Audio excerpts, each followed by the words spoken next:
I know someone personally who was wrongfully arrested. This is actually one of my family members, but I'm not going to tell you who. Of course, due to safety reasons. However, her story deserves to get out there. This actually happened several years ago. I think it was actually during COVID. If not, it was just before that. So she used to work for this company, and she was arrested one of the days while she was working there for a white-collar crime, you guys. When she got arrested, they said that she was embezzling money, but I guess later on they figured out that wasn't true. She also loved working for this company, so it's actually shocking this happened. And this job that she worked at was something very high up, the industry itself. But she was one of the assistants for this company, if that made sense.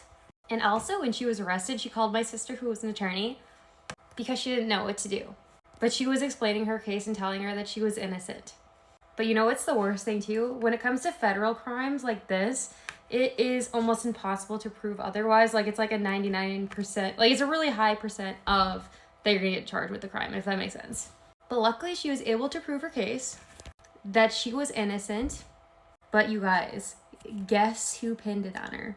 One of her coworkers. And not just any coworker, one of her bosses.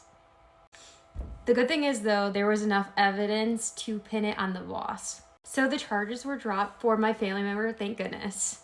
However, she is very lucky. There was a lot of evidence here because, like I was saying, it's almost impossible to get out of a federal crime. Her boss obviously didn't do a good job of embezzling, right?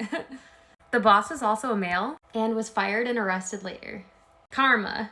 And also my family member was released and dropped of all charges. But you guys, you want to know how I even figured out that this family member of mine was in jail? It's actually really sad.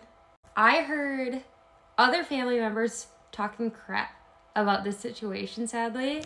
They were saying that she was guilty and she wasn't. And this was after even the case had already been taken to court, where she was acquitted. And my attorney sister even had to step in and be like, you guys, you need to look this up if you're going to talk about it. They were saying the wrong thing about this case and assuming the worst. I get it sounds like a big scandal, but this is something way bigger than her.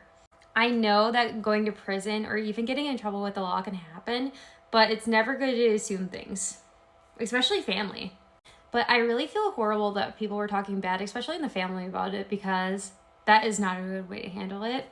It's good to address it head on, to be honest with you, and communicate more, or even just look it up on CCAP. It's not that hard, you guys. But it's been several years since this happened. Isn't that insane though? You guys have to be really careful, even where you work.